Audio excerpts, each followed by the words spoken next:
My name is Daniel Morgan. I graduated from Stanford alone. No cheers, no family, no celebration, just silence. But right after the ceremony, a stranger handed me an envelope. Inside it, a letter from the grandfather my family forgot, and a secret that would change everything. When they found out what he left me, the same people who ignored me were suddenly begging to be heard, and I had one answer for all of them too late.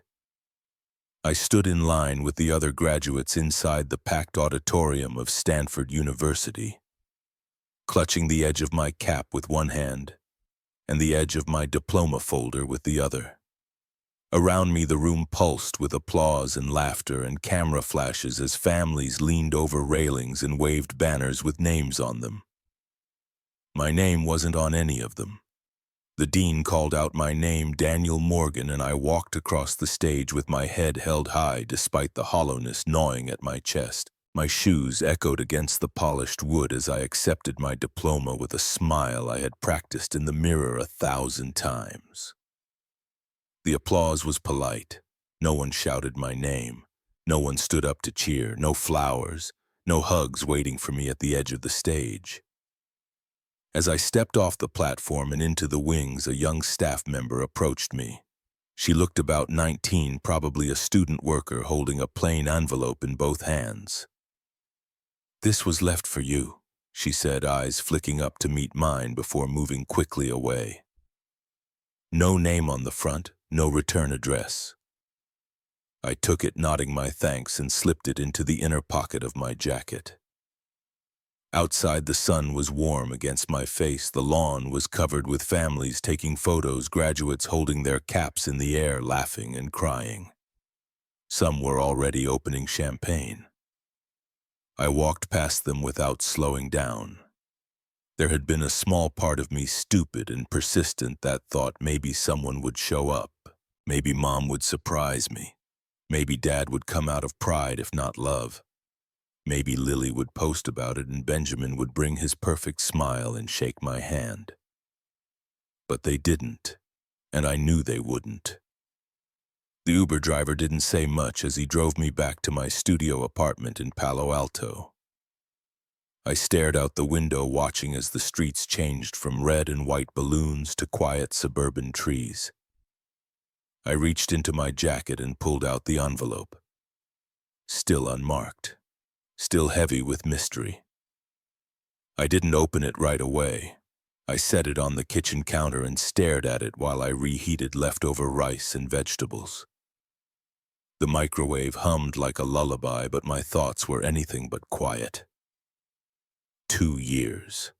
2 years of night shifts at the campus lab, of tutoring undergrads, of pouring myself into code and models and simulation tests. 2 years of doing everything alone, while my sister posted selfies in Bali and my brother hosted fundraisers for his political campaign. I was here building something no one asked about. I sat down on the worn couch, the envelope in my hands. It didn't feel like a congratulatory card. It was thick, dense. There was weight in it. I ran my fingers along the sealed edge, then tore it open slowly, carefully. Inside, a letter. Real paper, not printed. Handwritten in blue ink, the loops of the pen slightly shaky but elegant. At the top, a letterhead, Rachel Linwood, attorney at law, San Mateo. Dear Mr. Morgan, congratulations on your graduation. As per the instructions of the late Mr. Harold Whitman, I am contacting you regarding a private matter involving his estate. The enclosed information pertains to a conditional inheritance, the fulfillment of which has now been met. Please contact my office at your earliest convenience to schedule a meeting. Sincerely, Rachel Linwood. I blinked. The name felt like someone brushing a cold hand against my spine. Harold Whitman, my grandfather, my mom's father, dead for 7 years now. He had been the only one in the family who talked to me like I mattered. He used to send me old engineering magazines and puzzle boxes for my birthday, even when no one else remembered. I still had the last chess set he mailed me. We hadn't been close in his final years, mostly because I had been in high school and my parents rarely visited him. I hadn't known he left anything behind. Conditional inheritance. What the hell did that mean? I reread the letter twice before folding it neatly back into the envelope and placing it on the coffee table. My mind was already spinning. Was it a mistake, a prank, some kind of weird legal oversight? No. It wasn't a mistake. Rachel Linwood was real. I remembered the name vaguely from an old family conversation, the kind where everyone talked, like the old man was already fading and what he left behind wouldn't matter anyway. I looked down at my diploma. Stanford University, Master of Science, Artificial Intelligence. I had done it. Alone. No family dinners, no care packages, no congratulations, just grit and isolation and the occasional lifeline thrown by Professor Stein. I walked over to the fridge, grabbed a cold bottle of sparkling water and popped it open. The fizz cracked in the silence. Back on the couch, I stared at the letter again. My eyes drifted to the window. Outside, someone's family was laughing, carrying balloons into a car. Across the street, a dad lifted his daughter in her gown and spun her around. I leaned back, letting the quiet wrap around me. The loneliness didn't hurt anymore, not the way it used to. It just felt like something I had accepted, like the taste of black coffee or the weight of rain on your jacket. Somewhere out there, a part of my past had been waiting for this day. A grandfather I hadn't seen in years had made a plan, left something behind, left it for me. Not for Benjamin. Not for Lily, for me. And whatever it was, I was going to find out. The last time I visited home was Thanksgiving 3 years ago.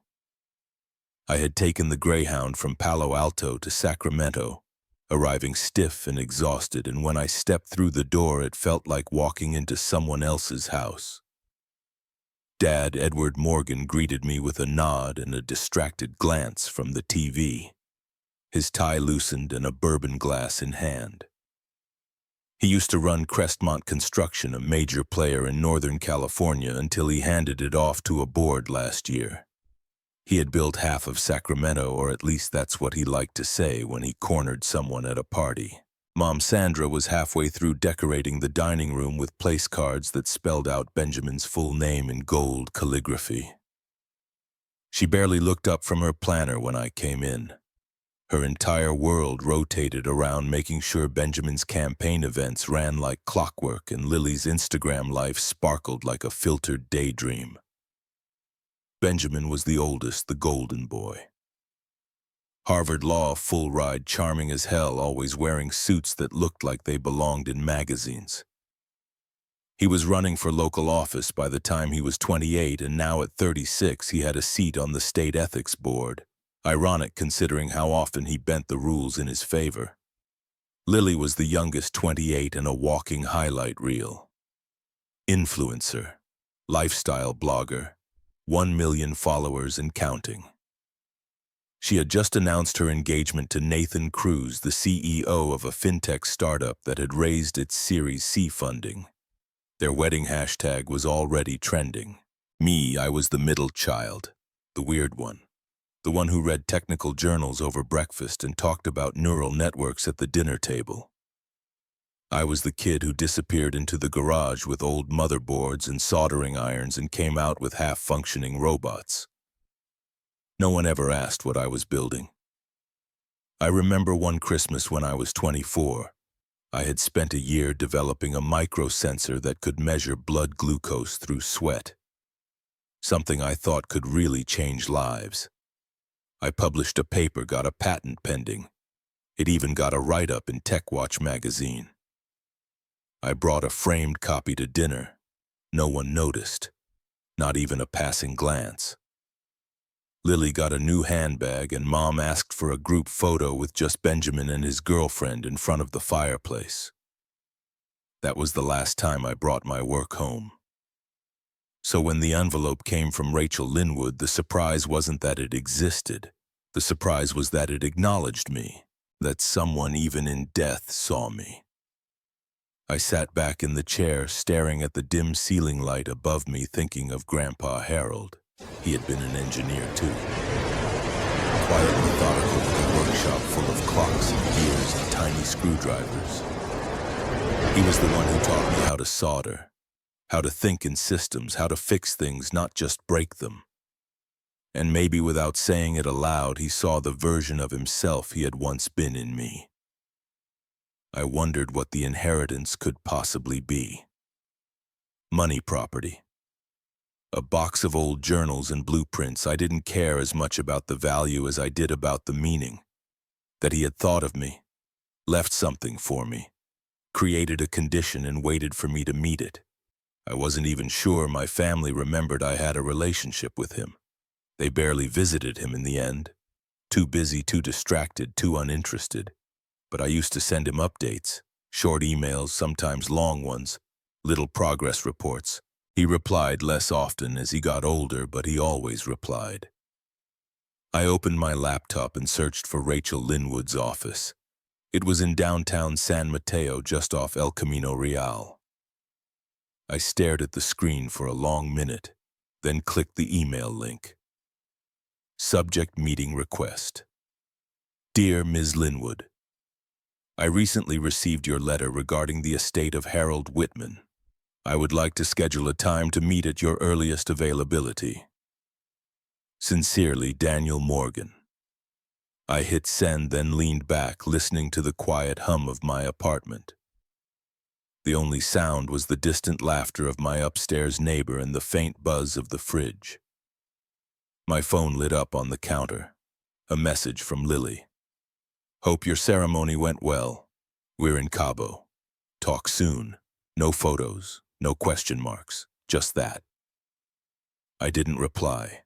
Outside, the sky was starting to shift, deepening from blue to purple. I stared out the window, not really seeing anything, just thinking. Maybe this was the beginning of something. Maybe finally I wasn't invisible. The first few weeks at Stanford felt like walking into a storm without an umbrella. Everything moved fast, everyone seemed to already know what they were doing, and I was just trying to keep my head above water. The scholarship had covered tuition and a shared dorm room, but I still had to hustle for everything else. I signed up to be a TA for 2 undergrad courses, working 20 hours a week, and spent most evenings in the lab running machine learning simulations until the janitors kicked me out. Rent was impossible around Palo Alto, so I stayed in student housing, a 10 by 10 room with cinder block walls and a twin bed that creaked every time I turned over. I didn't mind. It was mine. I pinned diagrams on the walls, scribbled formulas on sticky notes, and sometimes fell asleep with my laptop still open, code running across the screen like an unfinished dream. No one from home called, not even once. That year, Lily's wedding announcements started flooding social media. Engagement photos in Tuscany, ring close-ups, countdown stories. My mom was tagged in nearly every post, usually standing next to Lily in matching sundresses or floral robes. Dad showed up in a few behind-the-scenes videos, laughing with Nathan as they toured the vineyard where the ceremony would be held. Not once did anyone ask how my classes were going. Not once did they ask how I was eating, if I needed anything, or even acknowledge I was 2 hours away building the future by myself. It was Professor Harold Stein who changed everything. He was in his 60s with thick glasses and a voice that could slice through a crowded lecture hall without ever rising in volume. He taught advanced applications in AI, a course notorious for making students cry or drop out. But I didn't drop out. I excelled. By the 4th week, he called me into his office. I heard you rewrote the neural parsing protocol on the last assignment, he said, without looking up from a folder. That wasn't part of the rubric. I thought the original logic tree could be improved. I didn't mean to break format. He finally looked at me. His face was unreadable. You broke it in the right direction. Sit down. That meeting led to everything else. He brought me into his private research group, a dozen students working on real-world AI deployment. Autonomous diagnostics, ethical logic systems, layered threat assessment. Stuff companies were throwing billions at. He didn't say it, but I could feel it. He respected me. He started assigning me more tasks, trusted me to debug prototypes, even pitch model upgrades. One night after we stayed late tuning a visual recognition module, he leaned back in his chair, rubbing his temples. "Daniel, if you finish your thesis strong, I'm going to recommend you to the doctoral board. There's an opening in the elite program. You've got the mind for it. Just don't burn out before you get there." I nodded, trying to stay calm, but inside it felt like something was finally cracking open. Like I was being seen. I worked harder after that, slept less, ate on the go. But every line of code, every successful run, it fueled me. I started to believe I wasn't just some guy who got overlooked at Christmas. I was someone who could leave a mark. Meanwhile, wedding preparations for Lily turned into a national event. The New York Chronicle ran a piece about Nathan's startup and mentioned Lily as a top-tier digital brand consultant. I saw the headline accidentally while scrolling news feeds between classes. The picture showed Mom and Lily laughing, arms looped. Dad and Benjamin stood beside them, both in tailored suits. There was no mention of me, not even a passing line, not a family quote, not a shared surname reference. It was like I didn't exist. That night I stayed at the lab until sunrise. I debugged a model, added a new feedback loop, optimized memory allocation. It didn't matter to them, but it mattered to me. By the end of the second year, my thesis had been accepted with distinction. I had co-authored 2 research papers. Professor Stein gave me a sealed letter of recommendation. I stood on campus with that letter in one hand and my research binder in the other, staring at the cherry blossoms starting to bloom. It had all been worth it. I was going to apply for the doctorate. I was going to build something bigger than anyone in my family could ever understand.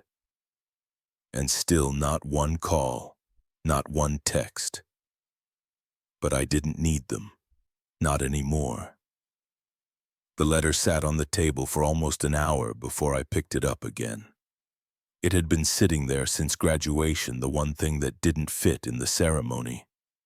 It felt heavy in a way that had nothing to do with weight. I ran my fingers over the envelope again, then slowly slid the folded paper out. The handwriting was precise and slanted, like someone who cared too much to rush. "Dear Mr. Morgan, congratulations on your graduation, as per the instructions of the late Mr. Harold Whitman. I am contacting you regarding a private matter involving his estate. The enclosed information pertains to a conditional inheritance, the fulfillment of which has now been met. Please contact my office to schedule an appointment to finalize the next steps. Sincerely, Rachel Linwood Escote." I blinked reading it again. Harold Whitman, my grandfather, my mom's father. He had died when I was in high school.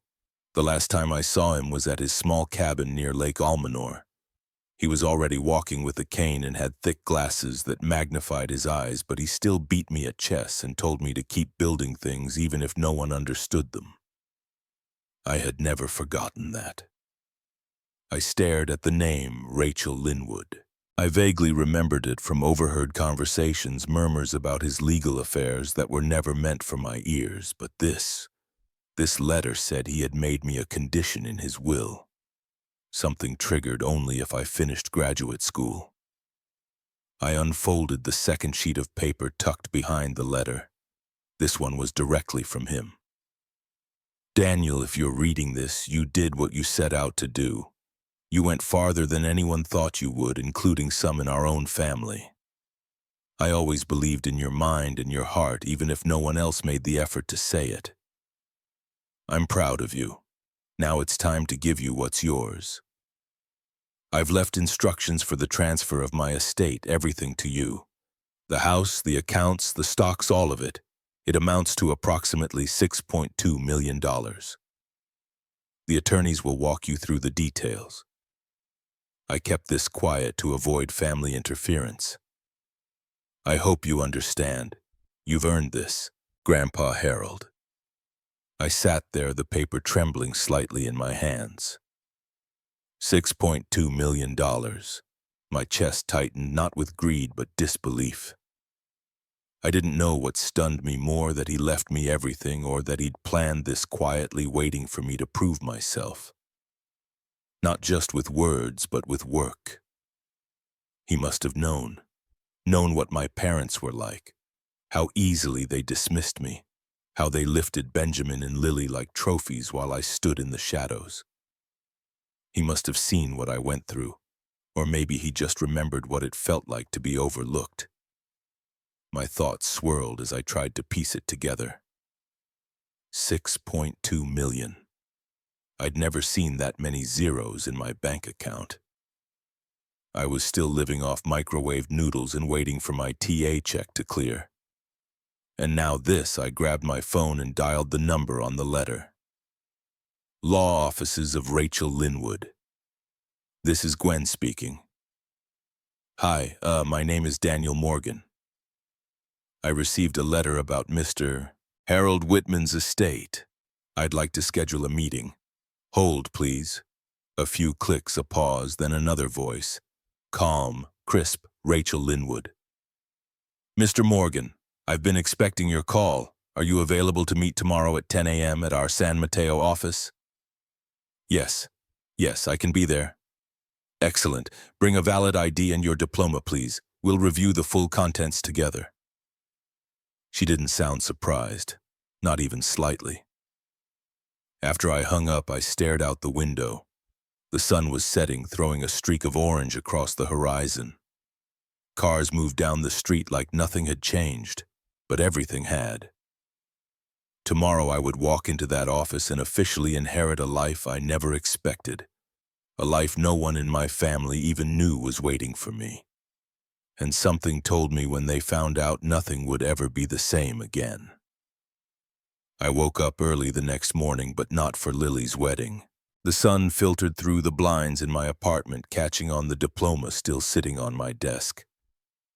My phone buzzed repeatedly beside it, a dozen missed calls, all from familiar names. Benjamin, Mom, Dad, even Lily. I didn't answer. I already knew what day it was. June 17th, the day Lily Morgan married Nathan Cole in a vineyard surrounded by cameras, influencers, and designer gowns. 3 days after my graduation. 3 days after no one showed up for me. I dressed in jeans and a button-down, grabbed my backpack, and headed to the Caltrain station. While my family celebrated Lily's big day, I was riding a quiet train to San Mateo with a folder full of legal documents and a knot in my stomach. Rachel Linwood's office was in a tall glass building downtown. Polished marble floors, soft jazz in the elevator, a receptionist who offered me sparkling water. I sat in a sleek leather chair, staring at my reflection in the glass window while I waited. Mr. Morgan, Ms. Linwood will see you now.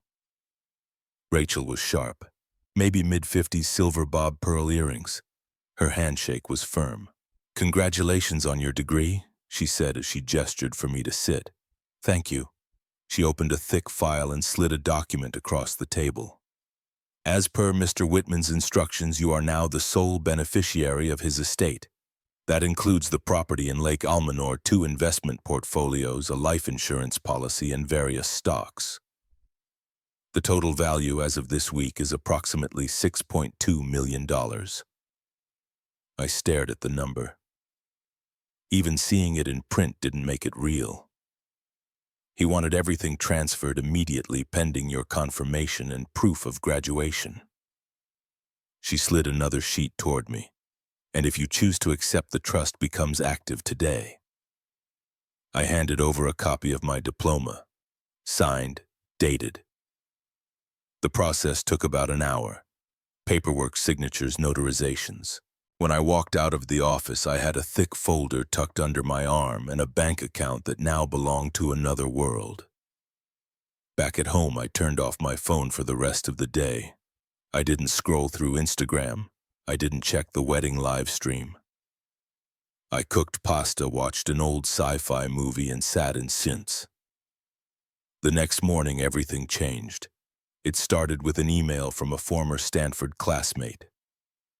"Yo, you trending," I checked online. A post was making rounds on a tech gossip blog. A leaked internal memo from Whitman and Linwood LLP named me as the surprise sole heir to the late Harold Whitman's estate. Grandson inherits millions after completing graduate degree, it read. Family unaware of secret clause. I wasn't tagged, but someone had found an old graduation photo of me. Stanford hoodie, smiling alone. The story exploded. Forums lit up with speculation. Who was I? Why had the rest of the family been cut out? People dug through Whitman's history, his quiet philanthropy, his dislike of modern elitism. That's when the messages started. "Daniel, it's Mom. Call me when you get this." Daniel. I had no idea about Grandpa's will. "We're so proud of you. Let's talk." Benjamin.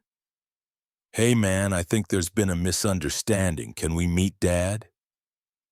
"We should sit down and go over some things as a family." Lily posted a story the same afternoon, a boomerang clip of her and Nathan dancing under fairy lights. The caption read, "Family is everything." No tag, no mention, just that line. Like nothing had happened. I stared at the screen for a long time. I didn't feel anger. Not yet. Just a calm, rising awareness that the tide was turning. And for the first time in years, they were the ones chasing me.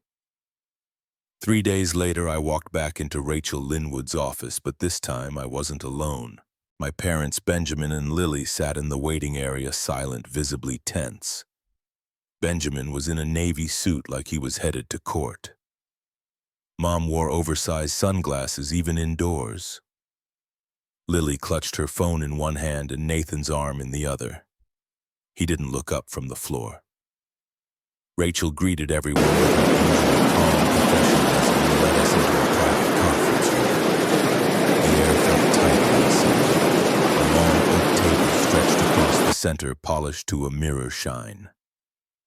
"Thank you all for coming." Rachel began folding her hands neatly on the table. "As counsel for the late Mr. Harold Whitman, I'm here to present the full contents of his final will and testament." My mother cut in, voice sharp. "Why weren't we informed earlier?" Because Rachel replied, Mr. Whitman's instructions were clear. The will was to remain confidential until the conditions were met. Mr. Morgan met those conditions upon completing his graduate degree. She opened a file and began listing the assets. The Lake Almanor cabin and surrounding land, 2 Vanguard investment accounts, a whole life insurance policy, several high-yield savings certificates. But the biggest surprise came last. He also held an early equity position in an AI firm called Quantalogic, Rachel said. As of last quarter, those shares are valued at roughly $3.4 million. Benjamin's mouth parted slightly. My dad leaned forward. Lily's grip on Nathan's arm tightened. Rachel turned to me. "All of this has been legally transferred to you, Daniel, effective last week." My mother stood up so fast her chair screeched against the floor. "This is absurd. There's no way Harold would leave everything to Daniel. He barely spoke to him the last few years." Rachel didn't flinch. "Mr. Whitman updated this will 2 years ago. It was witnessed, notarized, and stored securely. He appointed no alternate heirs." Benjamin leaned over the table. "We'd like our attorney to review the document. There must be some mistake." "You're welcome to do so," Rachel said. "But unless the court finds grounds to invalidate the will, it stands." Lily's voice cracked. "He manipulated Grandpa, took advantage of his age." I looked up at her. I hadn't seen him since high school. We didn't talk. I had no idea he was planning any of this. "So you just accepted it," she snapped. "Didn't even think to tell you what." That for once in my life someone believed in me enough to put it in writing. Rachel cleared her throat. Let's keep this civil. My mom grabbed her purse. We're leaving. This is a disgrace, she stormed out. Benjamin followed, jaw clenched. Lily stayed behind for a moment, her eyes, red mouth twisted in something between grief and fury. You don't deserve it. You never did. Then she left too. Rachel exhaled slowly and started gathering the documents. That could have gone worse, she said dryly. I sat in silence for a few seconds. They're going to fight this, aren't they? Possibly. But legally, you're in the clear. I nodded, my stomach a knot of emotions I couldn't yet name. The storm had arrived, and I was right in the eye of it. The first voicemail came at 8 a.m. the next morning. Daniel, it's your mother. I think we should talk. We overreacted yesterday. Let's try to move forward as a family. I deleted the message. By noon, there were 4 more. Benjamin's was next. Hey, I've been thinking. Maybe we could work together. I have some investment ideas, and this might be a chance to rebuild something like brothers. Then Lily, trying a softer tone. I know we fought, but I miss you. Let's meet. The media won't stop calling. Maybe we could put out a joint statement. Even Nathan texted. Man to man, he said. Maybe we could talk privately off the record. I didn't respond to any of them. I needed space. I needed to remember who I was before their attention. I moved out of my dorm and bought a small, modern apartment in Palo Alto. Nothing extravagant. 2 bedrooms, lots of light, a quiet street lined with eucalyptus trees. I furnished it slowly, taking my time to find pieces that felt like me. Clean, functional, and honest. Most days I walked to a local cafe and worked on my research.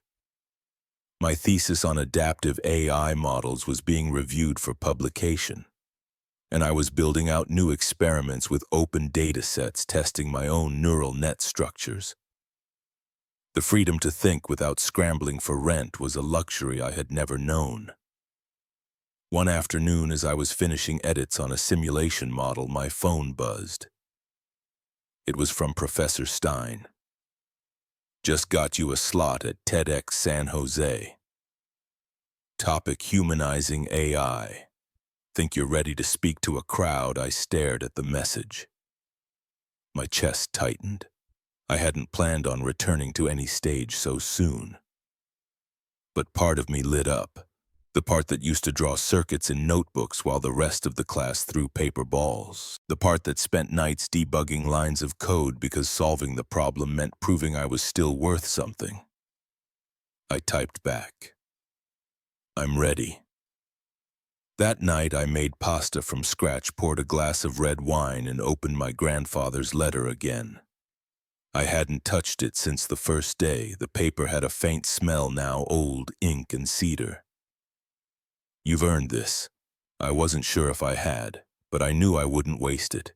And for the first time in a long time, I felt more than peace. I felt purpose. The first article came out on a Thursday morning. A tech finance blog listed my name in a leaked document tying me to Quantalogic's early equity pool. The news spread fast. Reddit threads speculated on my net worth. Business podcasts debated my silence.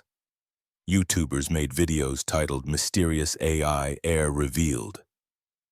By noon, I had 24 emails from reporters. A few asked for quotes, most just wanted confirmation, some were more aggressive. I shut down all my social media accounts, switched my phone to silent, but the messages kept coming. Evelyn Park, a journalist I vaguely remembered from a Wired article on ethics in machine learning, sent a polite, precise email. She had been following my work, she said, not just the inheritance story. She wanted to do a profile. She promised no sensationalism. I ignored it at first. 2 days later, she sent another message. This time, she included a paragraph detailing my first research paper. my open-source contributions, and a quote from Professor Stein. I was intrigued. We met at a quiet tea shop off University Avenue. She wore no makeup, jeans, and a simple blazer. She didn't bring a cameraman. "I appreciate you meeting me," she said. "This isn't about the money. I want people to know who you are as a researcher, not just the headline. I had one condition," I said. "No names, no mention of my family." "They're not part of the story." She nodded. "Deal." The interview was short. I talked about Stanford, my thesis, my passion for AI that adapts to human emotion. Evelyn asked thoughtful questions. When she asked how it felt to be suddenly seen, I paused for a long time before answering. "It's confusing, but maybe necessary." The podcast aired the following Monday. It wasn't flashy, no dramatic music, just our voices honest and even. Within hours, it trended on Twitter. Comments flooded in. Finally, a story about intelligence and heart. "This guy sounds like the real deal. Forget the family drama, give him the mic." My inbox exploded. Invitations to conferences, speaking panels, podcasts. People asking to license my neural net designs. Venture capitalists offering meetings. One message stood out, from a high school kid in Omaha. "Hey Daniel, I listened to the podcast. I want to study AI too, but everyone tells me it's not for people like me. Thanks for showing me it's possible." I read it 3 times, and in that moment I understood why Evelyn's story mattered. Because it wasn't just about what I had inherited, it was about what I chose to build. The backlash started 3 days after the podcast aired. Lily went live on Instagram. She sat in her pristine living room, tears pooling in her eyes, voice quivering as she spoke. "I don't know why my brother is doing this. We were always close, I supported him, and now he's acting like we abandoned him. It's just not true." Within minutes, the clip made its way across TikTok, Twitter, and influencer gossip forums. Her followers flooded the comment section with support. Poor Lily. Family should stick together.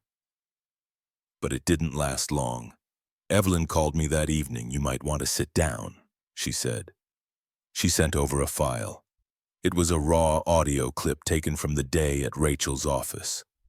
Unbeknownst to us, Evelyn had placed a backup mic in her bag, running the whole time. It captured everything, including Lily's exact words, delivered in a sharp, disdainful tone. "He doesn't deserve any of it. He's always been weird. Grandpa felt sorry for him, that's all." And then laughter. Lily's followed by Benjamin's scoffing reply. That night, Evelyn posted a follow-up tweet. Clarification. The Morgan family was not named in my podcast by Daniel's request.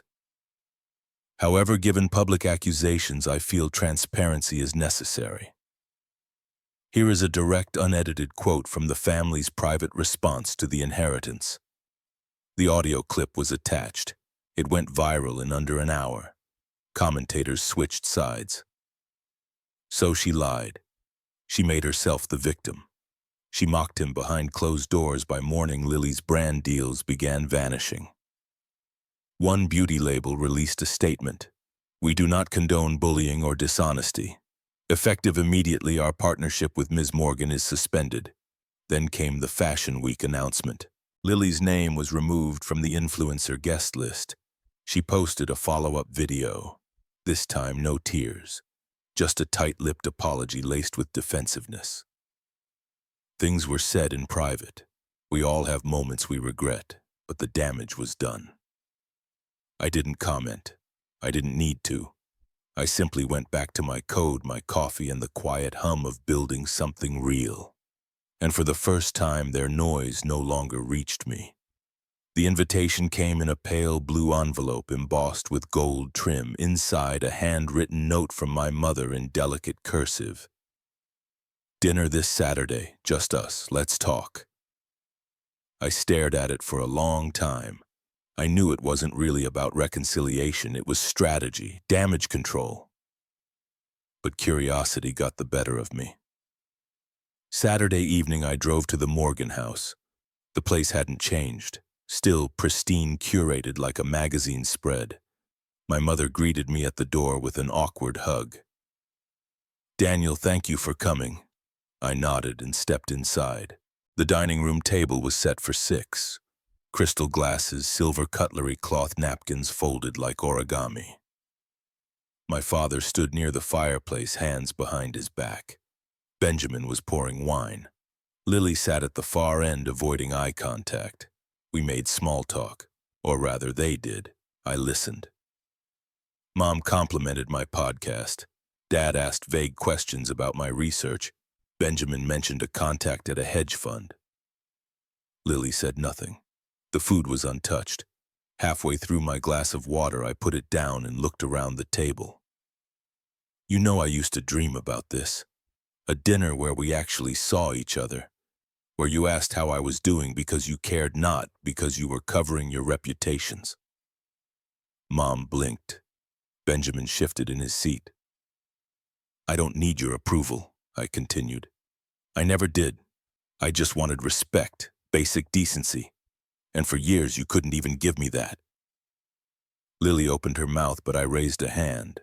"Don't. I heard what you said. Not just to the public, in that office. That was the truth." Benjamin leaned forward. "Look, Daniel, we messed up, but we're still family." I stood up. "You're right, we are. But that doesn't mean I have to stay at this table." I turned and walked out, leaving the food untouched, the wine still breathing, the silence behind me thicker than ever. Outside, the air smelled like pine and the faintest hint of freedom. It didn't happen overnight. The shift was gradual, like a tide coming in slowly, then all at once. I kept my head down, focused on my research, and said yes to only the opportunities that felt right.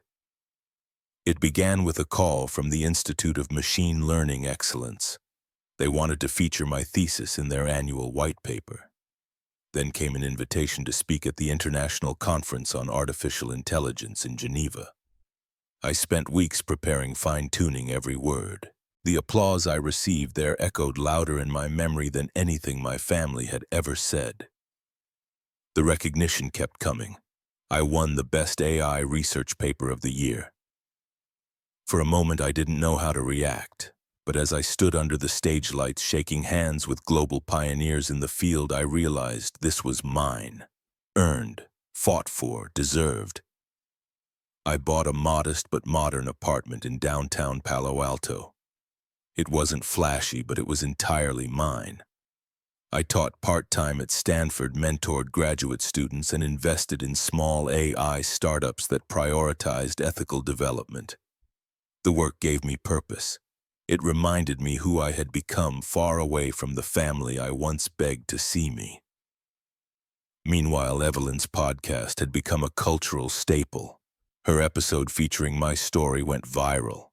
Universities added it to their curricula. Podcasts, news outlets, and think tanks referenced it. She once sent me a printout top 5 most streamed podcast episodes of the year. Mine sat at number 1. In small font under the title it read, "When Silence Speaks Loudest." But not all waves brought good news. Benjamin, once the golden child, was under investigation. A whistleblower inside his firm exposed conflicts of interest and financial misreporting. He was forced to step down from the state bar's ethics committee. His law career, once pristine, was now permanently stained.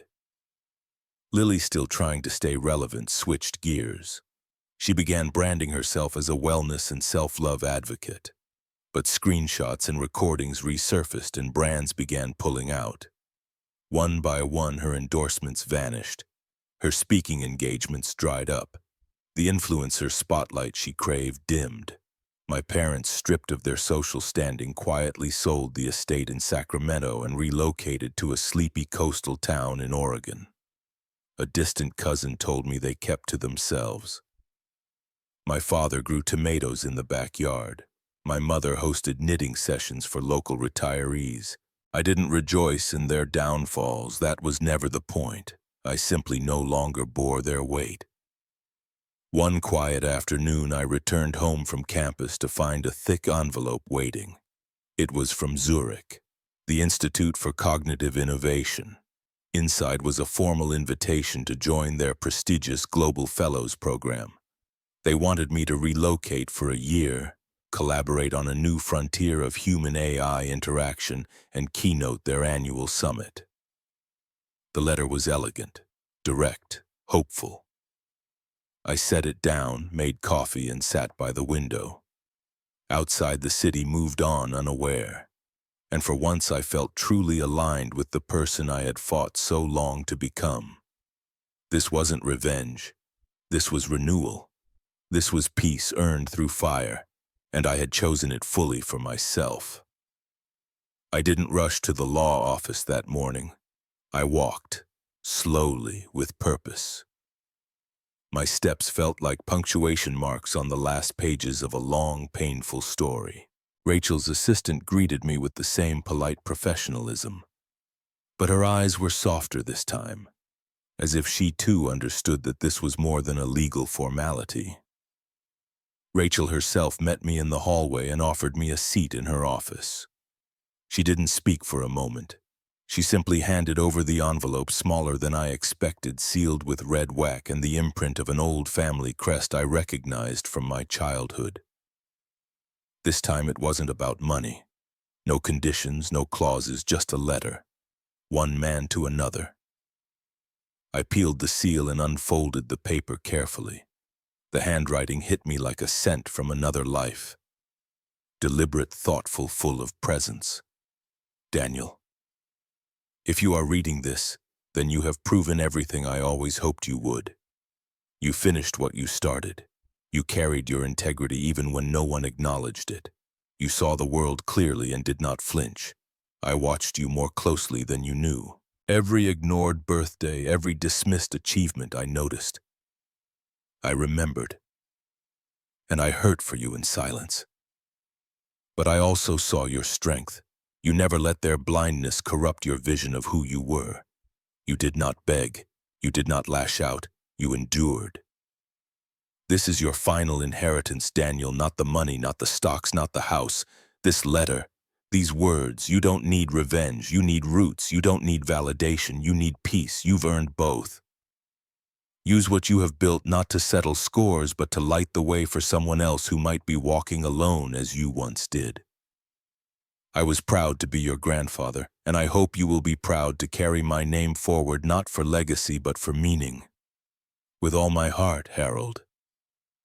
I sat there for a long while after finishing the letter, not crying, not shaking, just sitting, holding the silence as if it were a rare and fragile object.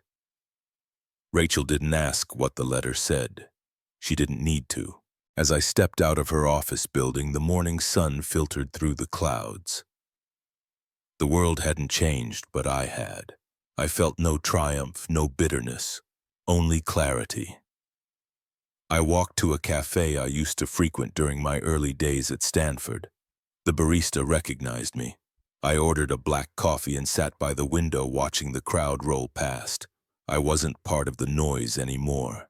I didn't need to be.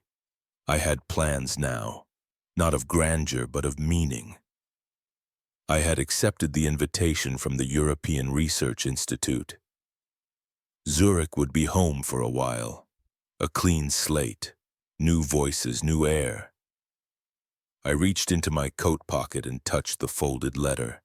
It felt less like an ending and more like a compass. No more explanations, no more trying to be seen. I would write, speak, teach, build, not because I had something to prove, but because I had something to offer. They say closure comes when you get what you deserve. I think it comes when you stop needing it. So this is where my story pauses.